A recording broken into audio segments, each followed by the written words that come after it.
Constraint programming can solve optimization problems as well. So in that case, you can extend a little bit the definition of a CSP by also introducing a function evaluation. Okay, and so you've got a function evaluation f of a solution sigma, which is evaluated to a real number or to an integer number. And what you are aiming at discovering is the optimal solution. So you want to discover the solution sigma inside a set of solutions that minimizes this function f. And this is called the objective function. And you are looking for the optimal one. Hopefully you will discover it, which is a solution so that there does not exist any better solution than this one. And the way we solve this in constraint programming is using what we call a branch and bound, and we will use typically the minimization of one variable of your problem that you want to minimize. And the depth first search will exhaustively explore the search space, but every time you discover a solution, it will enforce dynamically a new constraint that imposes that the next solution should be strictly better than the previous one. And so eventually, the last solution that you've got is the optimal one. And it's proven that it's the optimal one since you were not able to improve it. So let's take one example here. This is my search space. You see it on the left with the search tree. And this is my objective function that is gradually improved. So initially you start here with a level, an objective function that is evaluated to 612. You impose that the next one is better and you discover this one, which is 598. And you see that it's a little bit improving, right? It's always better. And then the next one that you will discover is this one here. And this one, again, is a little bit better, and so on and so on. You improve like this. And every time you progress inside the search tree, you discover an improving solution. And the last one that you've got, this one, is the best one. Okay, this is the optimal solution. And the rest of the search tree, you simply explore it to prove that it was the best one. You didn't know that it was the best one until you completed the search tree.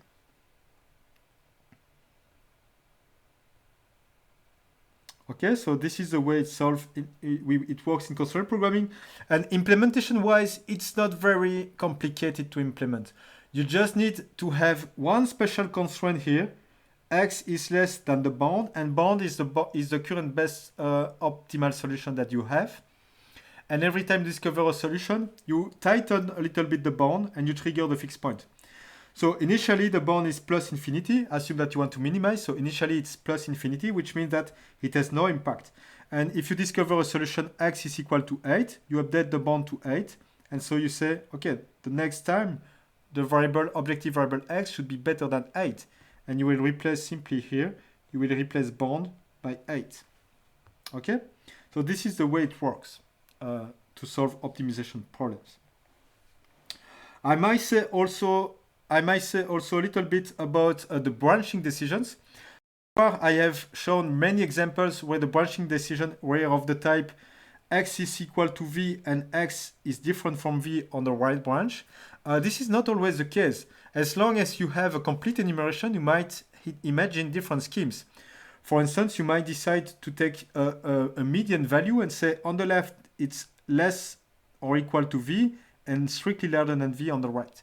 Or you might say, I don't want to explore binary tree, I want to explore an n-ary tree, and I will try below the node of the variable x, I will try every different possible values, okay?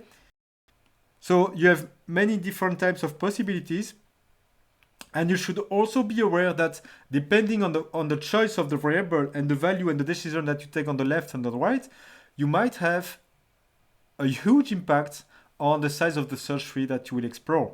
And this is why we will also introduce heuristics to make the best decisions, hopefully the best decision, but it's not, there is no guarantee of that. This is why it's called a heuristic. So we will also use some guidelines to make the choice of the variable and the value inside each node of the search tree. Okay? And a heuristic principle that we like to follow is what we call the first failed heuristic principle, which means that if I need to fail, I want to discover it as soon as possible. And so if I want to implement this principle, I could, for instance, decide to pick as the next variable the one with the smallest domain size, because the one with the smallest domain size has very few possibilities, and so it has a higher chance to fail if it needs to fail eventually.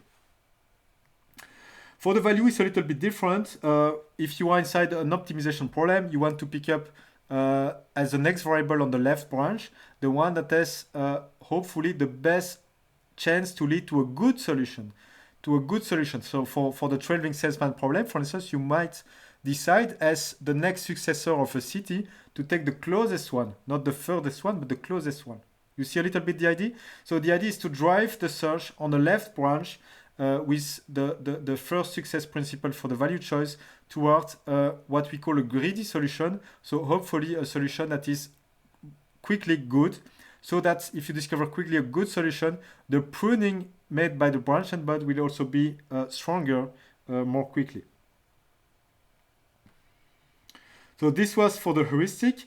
I will also share a video with an implementation of a custom heuristic for the first fail principle for the end quiz problem, so that you can really realize how we implement the search, a custom search for constraint programming.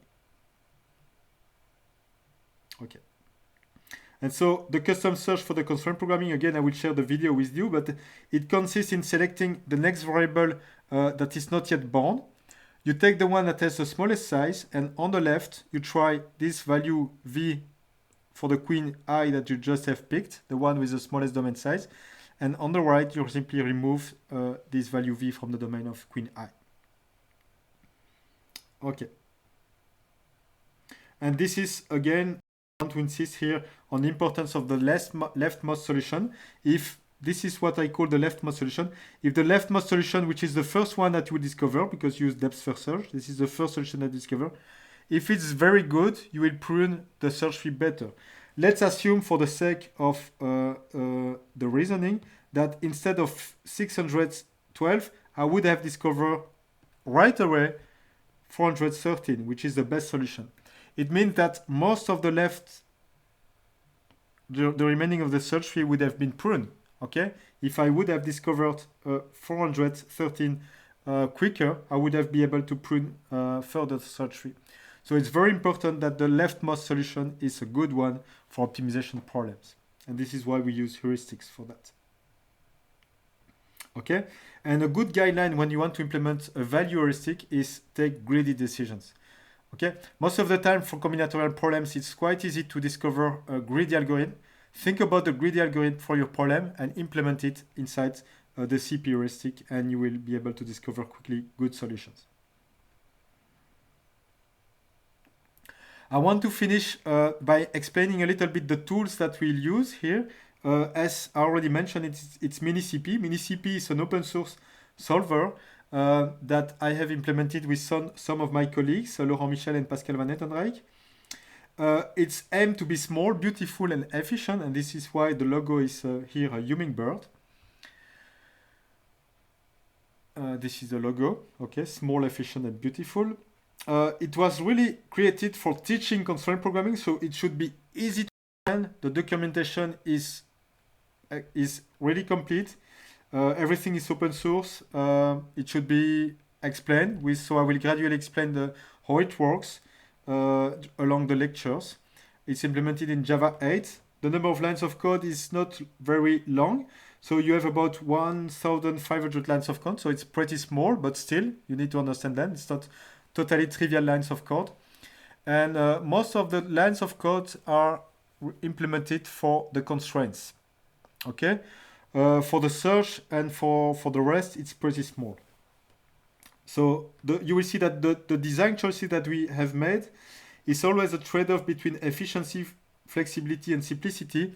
But most of the time, we wanted to keep it very simple. Okay, but the principle that you will discover inside this solver are really the principle that are implemented in most of the solvers and also the commercial solvers. For the first week.